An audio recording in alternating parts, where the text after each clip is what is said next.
पिछले रोज हमने प्राक ऐतिहासिक के बारे में आपको बताया था, है ना। आज पढ़ेंगे उससे आगे आद्य ऐतिहासिक। इतिहास का वह कालखंड जिसमें जिस कालखंड का लिखित साक्ष्य तो मौजूद है, परंतु उसको कोई पढ़ नहीं पाया आज तक, उसको हम लोग आद्य ऐतिहासिक कहते हैं। ठीक है, फिर समझेंगे। इतिहास का वह कालखंड जिस कालखंड का लिखित रूप में साक्ष्य तो मौजूद है, परंतु उसको कोई पढ़ ही नहीं पाया कि आखिर इसने लिखा क्या है, और इसलिए हम इसको आद्य ऐतिहासिक कहते हैं। ठीक है, हाँ ठीक है, कल का भी रिवीजन करा देंगे। ठीक है, ठीक है ना। और आद्य ऐतिहासिक में सबसे महत्वपूर्ण भाग आपको पढ़ना है सिंधु सभ्यता।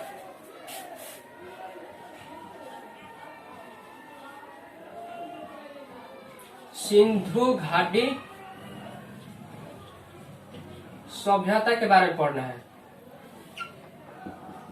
ठीक है, आद्य ऐतिहासिक फिर से समझेंगे। इतिहास का वह कालखंड जिस कालखंड का लिखित रूप में साक्ष्य मौजूद है, परंतु उसको कोई पढ़ ही नहीं पाया कि आखिर ये लिखा क्या है, कौन सा लैंग्वेज का यूज किया है, उर्दू लिखा है, फारसी लिखा है, और भी लिखा है, लिखा क्या है कोई पढ़ नहीं पाया, और इसलिए इसको हम आद्य ऐतिहासिक कहते हैं।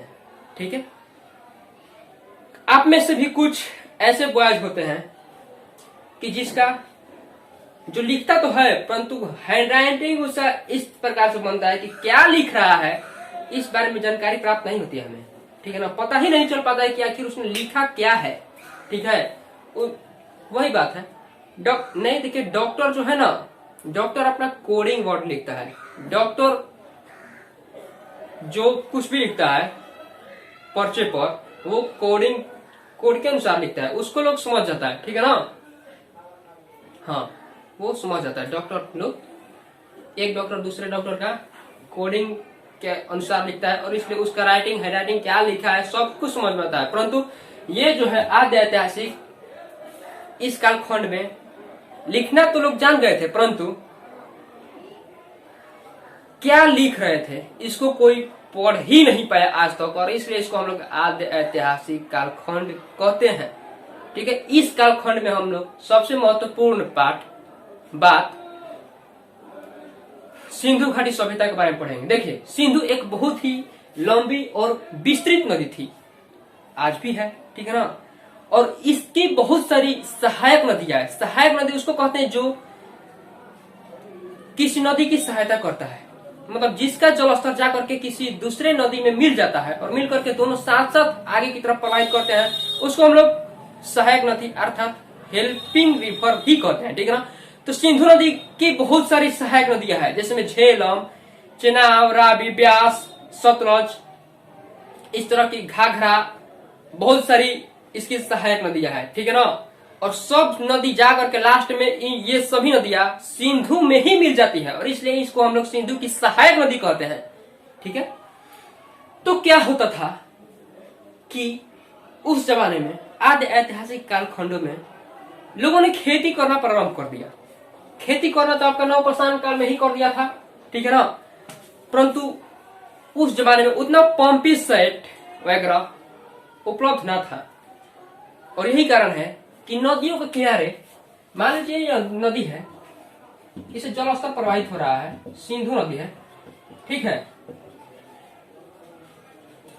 तो इसके किनारे घर बसा करके लोग रहने लगे। ठीक है, खेती वगैरह करने के लिए। ठीक है ना, इस नदी के किनारे लोग बसने लगे।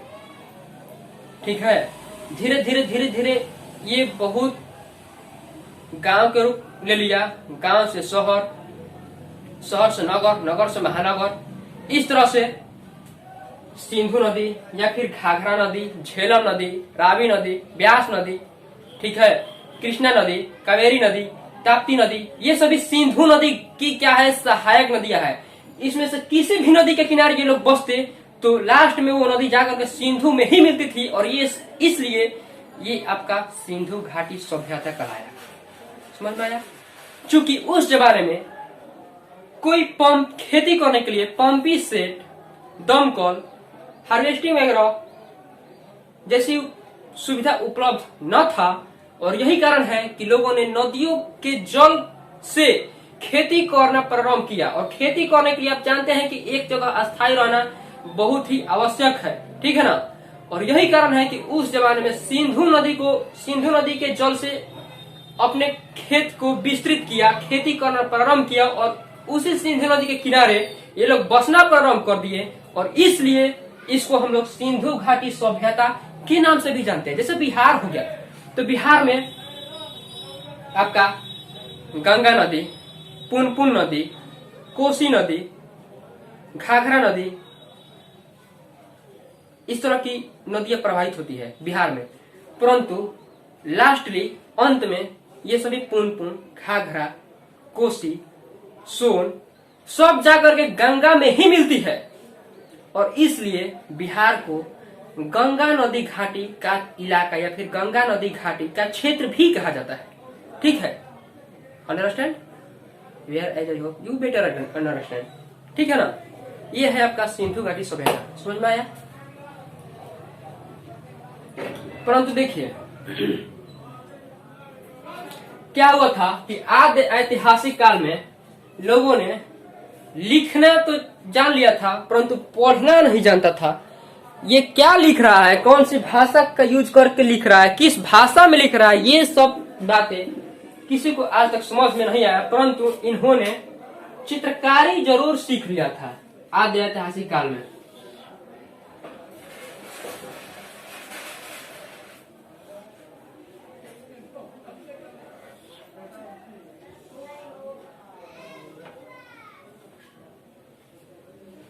इस तरह का चित्रकारी आदि ऐतिहासिक काल में मिलता है, जो प्रथम चित्र मध्य प्रदेश के रायसीना जिला में मिलता है। ठीक है, ये है आपका आदि ऐतिहासिक। समझ में आया? चलिए रिवीजन करा दे रहे हैं, ठीक है ना। क्या जरूर सी अंजलि बोलिए, समझ में आ रहा है? रिवीजन करा दे, ठीक है। देख कल का भी रिवीजन करा दें, चलिए ठीक है, याद हो जाएगा। 10 मिनट सुनिए, टोटली याद हो जाएगा, पक्का, रटने की आवश्यकता ही नहीं पड़ेगी। देखिए सबसे पहले आप लोग इतिहास जानिए। इतिहास किसको बोलेंगे? तो जिस विषय वस्तु से अतीत की घटनाओं का महत्वपूर्ण जानकारी प्राप्त होता है उसको हम लोग इतिहास कहते हैं। ना समझ में आया क्या जी? जिस विषय वस्तु से अतीत की घटनाओं का महत्वपूर्ण जानकारी प्राप्त होता है वो आपका इतिहास कहलाता है। और इतिहास का पूछेगा बाबूजी कौन, फादर कौन, इतिहास का जनक कौन, इतिहास का संस्थापक कौन? हेरोडोटस। क्योंकि एज फॉर हिस्ट्री होता है, आप जानते हैं, और एज फॉर हेरोडोटस होता है।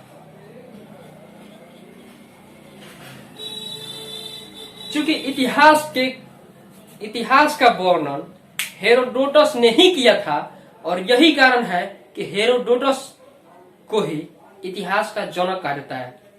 पूछेगा इतिहास का बाबूजी कौन? हेरोडोटस। इतिहास का जनक कौन? हेरोडोटस। इतिहास का संस्थापक कौन? अरे हेरोडोटस यार। इतिहास का संस्थापक कौन? वो भी हेरोडोटस ही है। एक ही क्वेश्चन कई तरीकों से आपसे पूछ सकता है, ठीक है, समझ में आया? यहाँ तक क्लियर? उसके बाद देखिए इतिहास निम्नलिखित 3 भाग में बांट करके अध्ययन किया जाता है। नंबर 1 हो गया आपका प्राक ऐतिहासिक, नंबर 2 हो गया आपका आदि ऐतिहासिक, नंबर 3 हो गया आपका ऐतिहासिक। प्राक ऐतिहासिक, देखिए इतिहास का वह कालखंड जिस कालखंड का कोई लिखित विवरण नहीं मिलता है वो आपका प्राक ऐतिहासिक कहलाता है। ठीक है, और प्राक ऐतिहासिक में ही पाषाण काल को पढ़ना है। देखिए हालांकि इस कालखंड में कोई लिखित विवरण नहीं मिलता है, परंतु इस कालखंड में मनुष्य ने पत्थरों का यूज करना सीख लिया था। पत्थरों से औजार बनाना, उसका घरेलू उपयोग जैसे मसाला पीसना, उससे चक्की वगैरह, चाट वगैरह का यूज करना, इस तरह का कार्य मनुष्य ने सीख लिया था। और इसलिए इसको पाषाण काल भी कहा गया। पाषाण काल को हम लोग स्टोन एज भी कहते हैं। ठीक है, स्टोन एज। और स्टोन एज को निम्नलिखित 4 भागों में बांट कर अध्ययन किया था। पूरा पाषाण काल, मध्य पाषाण काल, नव पाषाण काल और उत्तर पाषाण काल, अर्थात ताम्र पाषाण काल, पूरा पाषाण काल मतलब कि सबसे पहले का पाषाण काल। तब इतिहास का वह कालखंड जिस कालखंड में, जिस पाषाण काल में मनुष्य टोटली दरिद्र था, नंगा था, आदि मानव था, खाना बदोश था, एक जगह स्थायी रूप से नहीं रहता था, दिन यहाँ पर गुजारा, रात कहीं और गुजार लिया। ठीक है, इसको हम लोग पूरा पाषाण काल कहते हैं। परंतु इस पाषाण काल में मनुष्य ने क्या किया था, आग का आविष्कार सीख लिया था। ठीक है, आग का आविष्कार सीख लिया था और खाना बदोश था, पत्थरों का यूज करना भी सीख लिया था। ये आपका पूरा पाषाण काल कहलाता है। ठीक है, उसके बाद आते हैं मध्य पाषाण काल। तो मध्य पाषाण काल में कोई खास तो बात नहीं है, लेकिन इस पाषाण काल में क्या होता है कि मनुष्य जो है, मनुष्य का औजार, पत्थरों का जो औजार बनाना सीख गया था पत्थरों से, वो आपका छोटा कर दिया था अपने औजार को। मनुष्य ने मध्य पाषाण काल में अपने औजार को छोटा कर दिया था नहीं। ठीक है, और अंत्येष्टि कार्यक्रम करना भी सीख लिया था, मतलब अंतिम संस्कार, अंतिम कार्यक्रम। ठीक है, तो मध्य पाषाण काल में आपका अंत्येष्टि कार्यक्रम और पूरा पाषाण काल में क्या किया था, मनुष्य ने आग का आविष्कार करना सीख लिया था, पत्थरों का यूज करना सीख लिया था। ठीक है, और उसके बाद आते हैं नव पाषाण काल। ये आपका इंपॉर्टेंट है। नव पाषाण काल में क्या होता है कि मनुष्य जो है पहिए का आविष्कार करना, पहिए का आविष्कार किया, मनका का आविष्कार किया, मतलब कि मिट्टी के बर्तन। ठीक है, उसके बाद खेती करना प्रारंभ कर दिया था। तो जब जानते हैं कि खेती करेगा तो एक रूप से अस्थायी रूप को रहना पड़ेगा एक स्थान पर, तो खेती प्रारंभ कर दिया, तो एक रूप से एक जगह पर अस्थायी भी रहना प्रारंभ कर दिया। और उसके बाद साथ साथ कुत्ते को सबसे पहले पालतू बनाया। आप जानते हैं कि कुत्ता एक ऐसा जानवर है कि थोड़ा बहुत भी खा करके जी लेता है, परंतु चमचागिरी बहुत अधिक कर लेता है, किसी का भी। ठीक है ना, तो चमचागिरी बहुत अधिक करता था कुत्ता लोग, और इसलिए कुत्ता को सबसे पहले मनुष्य ने पालतू बनाया। ठीक है, याद रहेगा। ये नव पाषाण काल है। और उसके बाद आता है उत्तर पाषाण काल, या इसको हम लोग ताम्र पाषाण काल भी कहते हैं, क्योंकि इस पाषाण काल में ही मनुष्य ने सबसे पहली धातु तांबे की खोज किया था। ठीक है, तो आपसे पूछा जाएगा मनुष्य टोटली आदि मानव था किस काल में, तो पूरा पाषाण काल में। याद रहेगा। आग का आविष्कार कब किया था, पूरा पाषाण काल में। ठीक है, अंत्येष्टि कार्यक्रम मनुष्य ने कब किया था, तो आपका मध्य पाषाण काल में। पहिए का आविष्कार कब, नव पाषाण काल। खेती करना प्रारंभ किया कब, नव पाषाण काल। ठीक है, अस्थायी रूप से रहना प्रारंभ किया मनुष्य कब, नव पाषाण काल। तांबे की खोज कब किया था मनुष्य ने, तो उत्तर पाषाण काल। इसको हम लोग ताम्र पाषाण काल भी कहते हैं। उसके बाद आता है आपका आद्य ऐतिहासिक। तो देखिए, इतिहास का वह कालखंड जिस कालखंड में, इतिहास का वह कालखंड जिस कालखंड का लिखित विवरण तो मिलता है, परंतु इसको कोई पढ़ नहीं पाया, इसको हम लोग आद्य ऐतिहासिक कालखंड कहते हैं। ठीक है, और इस कालखंड में हमें सिंधु घाटी सभ्यता के बारे में पढ़ना है। तो सिंधु घाटी सभ्यता, दैट मीन्स इतिहास का वह कालखंड। जानते हैं कि आप खेती करने के लिए जल की आवश्यकता होती है, तो मनुष्य ने सिंधु नदी के किनारे बस करके और खेती करना प्रारंभ कर दिया, और इसलिए इसको हम लोग सिंधु घाटी सभ्यता भी कहते हैं। ओके, और सिंधु घाटी सभ्यता 13 लाख किलोमीटर में बसा था। याद रखिएगा हमेशा, 13 लाख किलोमीटर में सिंधु घाटी सभ्यता फैला हुआ था। और आप जानते हैं कि भारत का टोटली क्षेत्रफल है 32,87,263 किलोमीटर स्क्वायर। ठीक है ना, भारत का कुल क्षेत्रफल 32,87,263 किलोमीटर स्क्वायर है, और 13 लाख में सिंधु घाटी सभ्यता फैला होता है। पूछता है सिंधु घाटी सभ्यता का चित्र कैसा था,